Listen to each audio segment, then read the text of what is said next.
حضرت امام حسن سے آ کے وظیفہ پوچھا، اس شخص نے کہا حضور اولاد کوئی نہیں تو وظیفہ بتائے، تو آپ نے فرمایا استغفار پڑھا کر، کیا کر؟ اس نے کہا ٹھیک ہے۔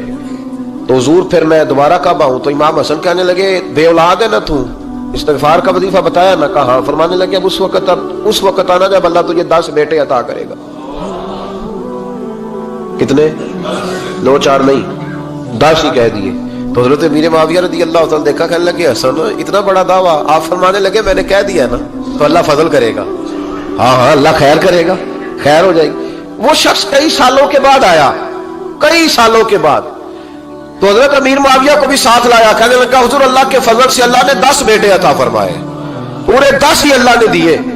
تو حضرت امیر معاویہ کہنے لگے جناب بات تو آپ کی سچی ہو گئی، پر مجھے بھی بتائیے وظیفہ کہاں سے لیا؟ فرمانے لگے قرآن پاک سے، سورہ نوح کی 10 11 12 آیت پڑھو۔ اللہ فرماتے ہیں تم استغفار پڑھو، میں تمہاری بیٹوں سے بھی مدد کروں گا، مالوں سے بھی مدد کروں گا۔ تو میں نے استغفار بتائی تھی، اور قرآن میرے اللہ کا ہے، رب کا وعدہ جھوٹا ہو سکتا؟ فرمایا 10 بیٹے ملنے تھے، میں نے کہہ جو دیا تھا۔ اور میرے بھائیوں یاد رکھے استغفار اللہ کی رحمت نازل کر۔ ایک ہوتا ہے خوف، ایک ہوتی ہے خشیت۔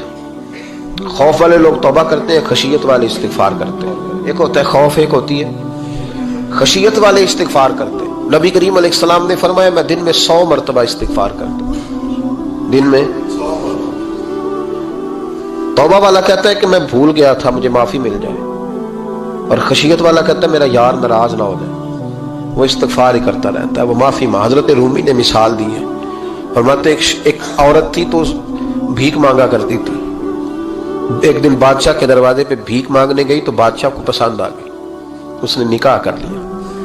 20 کنیزائیں اس بی بی کے پاس تھی خدمت کرنے کے لیے، روٹی دینے کے لیے، کپڑا دینے کے لیے، لیکن وہ ہر وقت روتی رہتی تھی، ہر وقت روتی۔ ایک سمجھدار کنیز کہنے لگی کہ ملکہ اب تیرا درجہ بہت بڑا ہے، تو ہر وقت روتی رہتی ہے، معافیاں ہی مانگتی رہتی ہے ہر وقت، کون سی ایسی نعمت ہے جو تیرے پاس نہیں؟ تو وہ کہنے لگی اس لیے تو روتی ہوں۔ کیا مانا؟ کہنے لگی اس لیے روتی ہوں کہ میں اس قابل نہیں تھی جو مجھے مل گیا، کہیں میرے سر کا سائیں ناراض نہ ہو جائے، وہ کہیں بگڑ نہ جائے، مجھے پتا ہے کہ میں کیا تھی اور مجھے کہاں تک پہنچا دیا، میں روتی اس لیے ہوں کہ کبھی کہیں وہ ناراض۔ حضرت عمر اس لیے روتے تھے کہ کہیں مصطفیٰ ناراض نہ ہو جائے، حضرت ابو بکر اس لیے تڑپتے تھے کہ کہیں اللہ کا فضل روٹھ نہ جائے۔ یہ جو مولا علی اپنے کمرے میں بیٹھ کے زور زور سے استغفار پڑھتے تو اس لیے نہیں کہ بڑے پاپ تھے جن کی معاذ اللہ معافی مانگتے تھے، اس لیے کہ رب رسول کہیں ناراض نہ ہو۔ خشیت تھی کہ جہاں ہم پہنچے ہوئے کہیں وہاں سے واپس۔ استغفار بندے کی اللہ سے صلح کرا دیتا ہے، بندے کی رب سے صلح ہو جاتی ہے جب استغفار۔ دیکھیں نا بڑی سادی سی بات ہے کہ 2 بھائی ناراض ہو تو بڑا کہتا ہے اس نے میری بے ادبی بڑی کی، تو چھوٹا اگر پاس آ جائے اور پیر پکڑ لے کہ چل یار معاف کر دے، تیرا بھائی نہیں۔ پتہ کیا ہوتا ہے؟ صرف معافی نہیں ملتی، ہاں ہاں صرف معافی نہیں، چھوٹے نے بے ادبی کر دی، بڑے کو تکلیف ہوئی، بات جب آگے بڑھی نا تو بڑے نے شکوہ کیا، جب لوگوں نے چھوٹے کو سمجھایا تو چھوٹا جب معافی مانگتا، ادھر دیکھو میری طرف، جب چھوٹا معافی مانگتا ہے نا اٹھ کے جاتا ہے اور بڑے کے پیر پکڑتا ہے تو میرا معاف نہیں کرتا، بڑا رو بھی پڑتا ہے، بڑا رو بھی پڑتا ہے، اور وہ کہتا ہے کہ وہ میں اور تو اماں کے پاس اکٹھے بیٹھتے، ایک باپ کی موٹر سائیکل پہ اکٹھے بیٹھتے، تو تیرا اور میرا رشتہ اتیار تو نے یہ کیوں؟ وہ جو آنسو نکلتے ہیں نا وہ درد ہوتا ہے، وہ کیف ہوتا ہے، وہ سوز ہوتا ہے، وہ لذت ہوتی ہے، وہ پیار ہوتا ہے۔ رب کہتا ہے تو معافی مانگ، انہو کان غفارا، تو معافی مانگ، میں تجھے معاف بھی کروں گا، تیرے اوپر رحمت بھی فرماؤں گا، تیرے اوپر کرم نوازی بھی کروں گا، تجھے نواز دوں گا، تجھے عطا کروں گا۔ حضرت موسیٰ کلیم اللہ علیہ السلام کا زمانہ مبارکہ تھا، قحط پڑ گیا، بارش نہیں ہوتی۔ ہم لوگ نا اب تو خیر ہمارے پاکستان میں تو ٹیبل ٹاک ہوتی ہے، ٹاک شو ہوتے ہیں، ہمارے ہاں تو پتہ کیا جاتا ہے کہ بارش ہو کیوں نہیں رہی، پھر اس پہ یہ ہوتا ہے کہ دھواں بڑا چڑھ گیا ہے، حالات بڑے خراب ہیں، فلاں ایسے ہو گیا، قحط کا۔ ہم تو اسباب تلاش کرتے رہتے ہیں نا جی، پھوک بہت زیادہ ہے، فلاں چیز ایسے ہے، فلاں چیز ایسے، ہم تو یہ تلاش کرتے رہتے ہیں۔ وہ لوگ یوں نہیں کرتے تھے، وہ سیدھے جا کے مسلوں پہ بیٹھتے تھے، اس لیے کہ وہ کہتے تھے جب رب چاہتا ہے تو پھر کوئی چیز کسی چیز کو روک سکتی، وہ سیدھے مسلے پہ بیٹھتے۔ اعلیٰ حضرت فاضل بریلوی رحمۃ اللہ علیہ کے پاس ایک مولانا محمد حسین آئے، وہ فلکیات کے بڑے ماہر تھے، تو اعلیٰ حضرت نے فرمایا ذرا ستاروں کا حساب لگا کے دکھاؤ بارش کب ہوگی؟ کہنے لگا پورا مہینہ تو نہیں ہوگی۔ تو اعلیٰ حضرت رحمۃ اللہ علیہ فرمانے لگے کہو کہ میرا علم کہتا ہے مہینہ نہیں ہوگی، اللہ چاہے تو ابھی ہو سکتی ہے۔ کہنے لگا جی وہ تو ٹھیک ہے پر میرا علم، وہ جیسے روز لوگوں نے پیر نیٹ ٹو شہنشاہ صاحب نہیں کھولے ہوتے کہ بارش کب آئے گی، اور اس کی طرف نہ دیکھ، مصلے پہ بیٹھ، مہربانی کر مصلے پہ بیٹھ، اللہ کی بارگاہ میں حاضر ہو، اس سے معافی مانگ، اسے منا تاکہ وہ رحمت کی بارش۔ کہنے لگا جی میرا علم کہتا ہے، تو اعلیٰ حضرت فرمانے لگے پھر وہی بات، تو کہ اللہ چاہے تو بارش ابھی، لیکن یہ جو اڑ گئے ہیں نا بیچارے، یہ اڑ ہی گئے ہیں، یہ جہاں الجھ گئے ہیں وہاں یہ لوگ الجھ گئے، اللہ ہمیں الجھنے سے محفوظ فرمائے۔ تو اعلیٰ حضرت اٹھے تو فرمایا ٹائم کیا ہوا ہے گھڑی پہ؟ کہنے لگا جی 12۔ تو اعلیٰ حضرت نے گھڑی گھمائی، اب کیا بج گیا؟ کہنے لگا 4 بج گئے۔ فرمانے لگے بج گئے نا 4؟ کہنے لگا جی آپ نے گھڑی گھما جو دی ہے۔ فرمانے لگے اللہ بھی جب چاہے تو ستارے گھما دیتا ہے، اللہ بھی ستارے گھما دیتا ہے بارش۔ کہنے لگا جی وہ تو ٹھیک ہے پر مہینہ نہیں ہو سکتی، اڑا ہوا بندہ اس کا کوئی علاج ہے جو اڑ جو جائے، اس کے لیے قرآن کہتا ہے وَإِذَا خَاطَبَهُمُ الْجَاهِلُونَ قَالُوا سَلَامًا، اسے سلوٹ کرو دور سے، اسے کو تو جان اور تیرا۔ کہنے لگا جی ہو نہیں سکتی پورا مہینہ۔ فرمانے لگے یار تو جا اپنا کام کر۔ وہ شخص کہتا ہے میں نے دروازہ کھولا اعلیٰ حضرت کا، کمرے سے باہر نکلا تو تیز بارش ہو رہی، واپس آیا تو میں نے کہا احمد رضا یہ عقیدہ کہاں سے لیا ہے؟ فرمایا دروازہ مصطفیٰ سے لیا ہے صلی اللہ علیہ وسلم۔ تو یاد رکھیں کہ اللہ کو منانا چاہیے، استغفار کرنا چاہیے، اس کی برکات۔ حضرت موسیٰ ساری قوم کو لے کے نکل گئے۔ آؤ بھائی میدان میں اللہ کی بارگاہ میں استغفار کریں اور بارش کا سوال کریں، بارش مانگے۔ جب باہر نکلے دیر تک دعائیں ہوتی رہیں تو حضرت موسیٰ علیہ السلام کو رب کریم نے وحی فرمائی کہ موسیٰ آپ کی قوم میں نے ایک شخص ہے جس کو 40 سال ہو گئے نافرمانی کرتے، اس نے رب سے صلح نہیں کی۔ کتنے لوگ ہیں؟ ایک، اور 40 سال سے وہ نافرمان ہے، اس کو مجمع سے نکال دو بارش ہو جائے گی۔ اگر ایک گناہگار کی وجہ سے بارش رک جاتی ہے اور جہاں دروازے کھلے ہوئے ہوں، جہاں تنہائیاں خوفناک ہوں، اور جہاں تباہی اتری ہوئی ہو، اور جہاں لوگ کروڑوں روپیہ مال ہڑپ کر گئے ہوں، اور جہاں علماء کو ہاتھ کڑیاں لگا کے ٹھنڈی زمینوں پہ لٹا دیا جائے اور قوم کہہ رہی ہو اچھا ہوا اچھا ہوا، اور لوگ پھبتیاں اڑا رہے ہوں، مذاق کر رہے ہوں، تو پھر اس قوم پہ کس طرح کر کے فضل الہی۔ اور یہ مولوی کا معاملہ نہیں، یہ تو ممبر رسول کا معاملہ ہے۔ میرے مصطفیٰ نے یہ نہیں کہا پیر میرا وارث ہے، حضور نے فرمایا عالم میرے دین کے وارث ہے۔ ہاں حضور نے فرمایا جس نے عالم کے چہرے کا دیدار کیا سمجھے میں نے اپنے نبی کی زیارت کی ہے۔ لیکن یہاں تو خیر یہ عنوان نہیں، ورنہ میں اس پر جاتا ہے۔ تو کہا ایک بندہ ہے 40 سال سے اللہ کی نافرمانی کر رہا ہے، وہ اگر نکل جائے تو بارش ہو جائے گی۔ حضرت موسیٰ نے اعلان کر دیا بھی ایک شخص ہے، وہ اگر نکل جائے تو بارش ہو جائے گی۔ پتہ تو ہوتا ہے نا سب کو، مجھے بھی پتہ ہے کہ میں اندر سے کیسا ہوں، اور آپ کو بھی خبر تو ہوتی ہے نا جی۔ جب بات ہو رہی ہوتی ہے تو پھر پتہ تو چلتا ہے نا کہ بات کہاں جا کے سیٹ ہو رہی ہے، پتہ چلتا ہے نا۔ اسے بھی چل گیا پتہ، اب اندر ہی اندر رونے لگا۔ اور دیکھو امام رازی اور امام غزالی دونوں نے لکھا ہے کہ اس درد سے رویا، اس درد سے کہ ادھر والے کو بھی پتہ نہ چل جائے، مجمع کے اندر کھڑا ہے اور ادھر والے کو بھی استغفار، دیکھو ادھر والے کو بھی پتہ نہ چل جائے اور ادھر والے کو بھی کہیں ہجوم غم میں بھی توہین ضبط غم نہ ہوئی، ہم اس احتیاط سے روئے کہ آنکھ نم نہ ہوئی۔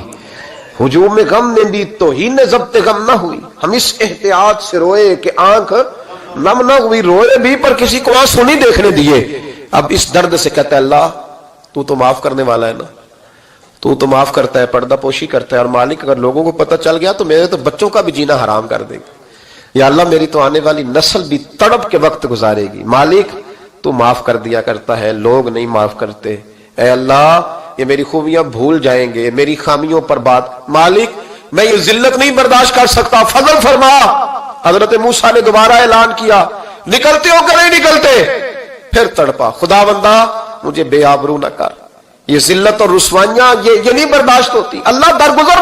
حضرت موسیٰ نے تیسرا اعلان کیا نکلتا ہے یا میں پھر اس کا نام لوں، اللہ سے پوچھ کے نام لوں اس کا، بتاؤ کون ہے؟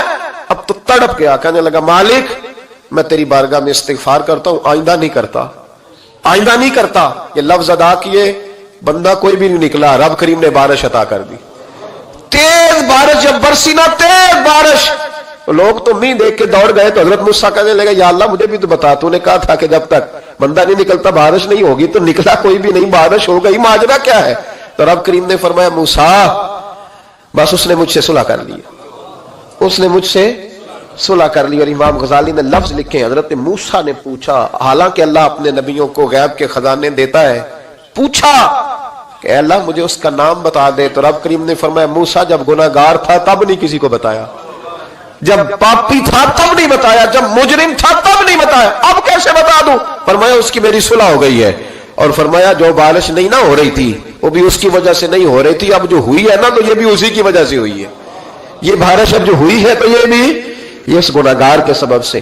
اپنی راتیں اللہ کے ساتھ گزارے, مصلی پہ بیٹھے. میرے صاحب رحمۃ اللہ علیہ سے جب کو کہتا نا کہ بڑا پریشان ہوں تو کچھ بتائیں, تو فرماتے آج رات مصلی پہ بیٹھ کے اپنے رب سے بات کرنا, میں بھی بات کروں گا. بندوں کو دکھ بتانے سے عزت میں کمی آتی ہے, اور اگر اللہ کو بندہ اپنے دکھ بتائے تو اللہ عزتیں بڑھا دیتا ہے. ترمذی شریف کی حدیث ہے, نبی پاک علیہ السلام نے فرمایا اگر تو دنیا داروں کو دکھ بتائے گا تو اللہ تجھے غنی نہیں کرے گا, اور اگر تو اپنے رب کو بتائے گا تو اللہ بڑی جلدی تجھے دنیا سے بے نیاز کر دے گا. تجھے لوگوں کی ضرورت نہیں رہے گی. استغفار کریں, کثرت سے کریں, ذوق سے کریں, مصلی آباد رکھیں. ہر شے دیکھو نا, جس طرح کھانے کی میز آباد رہتی ہے, بستر آباد رہتا ہے, ہمارے دیگر معاملات, اگر مصلی نہ آباد رہے تو روح بے چین رہتی ہے, طبیعت بے قرار رہتی ہے. انسان, میں نے دیکھا ہے بڑے بڑے سمجھدار لوگ پاگلوں جیسی زندگی گزار رہے ہیں, بولتے جا رہے ہیں, بولتے جا رہے ہیں, بولتے جا رہے ہیں, ایسے کسی کو کوئی خبر کہ 6 فون اٹھائے ہوئے ہیں, ایسے جیسے ڈسٹرب ہو گئے مینٹلی طور پر. وجہ کیا ہے کہ ان سے جان نہیں چھڑاتے. کبھی سارے موبائل بند کر کے نا, سارے بچے ہر چیز سائڈ پہ کر کے مصلی پہ بھی آنا چاہیے. اور مالک تو بڑا ہی کریم ہے, اللہ تو بڑے کنز المال کی حدیث سنا کے بعد سمیٹتا ہوں. نبی پاک صلی اللہ تعالی وسلم فرماتے ایک شخص تھا بنی اسرائیل میں, بڑا مالدار تھا, تو پھر اس پہ غربت آ گئی. جب غربت آئی تو رو پڑا, کہنے لگا اے اللہ میں غریب ہو گیا ہوں, میری مدد فرما, میں نے بڑی نافرمانی کی ہے تیری. مالدار جب تھا تو بڑی موج کر, یا اللہ میں نے بڑی اب نہیں کروں گا, مجھے اس غربت سے نکال. تو اللہ نے فرشتوں سے کہا کہ دے دو جو مانگتا ہے. تو فرشتے کہنے لگے یا اللہ یہ توبہ کر کے نہیں آیا, ڈر کے نہیں آیا, یہ تو الجھ گیا تب آیا ہے. یہ تجھ سے ڈر کے ہوتا ہے نا ایسے کہ لوگ اللہ سے نہیں ڈرتے جتنا غربتوں سے معاذ اللہ ڈرتے ہیں. یا اللہ یہ تو وہ الجھ گیا تب آیا. تو اللہ نے فرمایا پتہ مجھے بھی ہے, لیکن آ تو گیا ہے نا, چلو دے دو. تو کہا یا اللہ اگر دے دیا تو دوبارہ نہیں آئے گا. فرمایا اس کا بھی مجھے پتا ہے, تم دے دو. اسے دے دیا. جب دولت مل گئی نا تو کہنے لگا اوہو وہ تو میں نے اس طریقہ سے استعمال کیا اس لیے کامیاب ہو گیا. پھر کچھ وقت گزرا تو پھر الجھ گیا, پھر قرضے چڑھ گئے, پھر سارے علاج کر, کہنے لگا یا اللہ اب نہیں کرتا, اب معاف کر دے. 70 دفعہ توبہ کی اور 70 دفعہ توڑی. حبیب کریم فرماتے ایک دن بستر پہ تھا, آسانی تھی, 70 دفعہ فرشتوں نے کہا یا اللہ یہ جھوٹا ہے, جھوٹ بولتا ہے, یہ تو غربت ہے, یہ تو تیری بارگاہ میں آیا ورنہ کبھی نہ آتا, بیمار ہوا ہے تو آیا, اس کا تو بچہ بیمار ہوا ہے تو آیا, ورنہ کبھی نہ آتا. 70 دفعہ توبہ توڑی. ایک دن رات کو بستر پہ لیٹا تھا, دولتیں بھی تھی, آسانیاں بھی تھی, دل میں خیال آیا میں کتنا جھوٹا ہوں, جب الجھ جاتا ہوں تو اس کے دروازے پہ جاتا ہوں اور وہ کتنا کریم ہے, مجھے خالی نہیں لوٹاتا. تڑپ اٹھا, آنسو نکل گئے, اٹھ کے مصلی پہ کھڑا ہوا. تو رب کریم نے فرشتوں سے فرمایا کھول کے دیکھو دروازے, آج یہ غربت کی وجہ سے نہیں آیا, آج میرا بن کے آیا ہے. تو یا اللہ پہلے تو دولت دیتا تھا, آج کیا دے گا؟ تو محبوب فرماتے اللہ فرماتے ہم نے اسے بغیر حساب کتاب جنت عطا کروں گا. استغفار کریں, اس کے حضور حاضری دیں.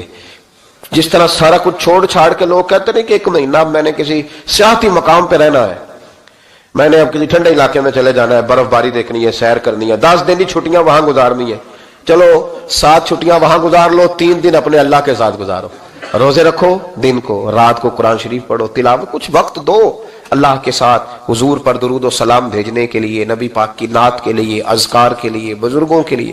پھر دیکھنا اللہ روح کو کتنا سکون دیتا ہے. آخر دعوانا الحمدللہ رب العالمین.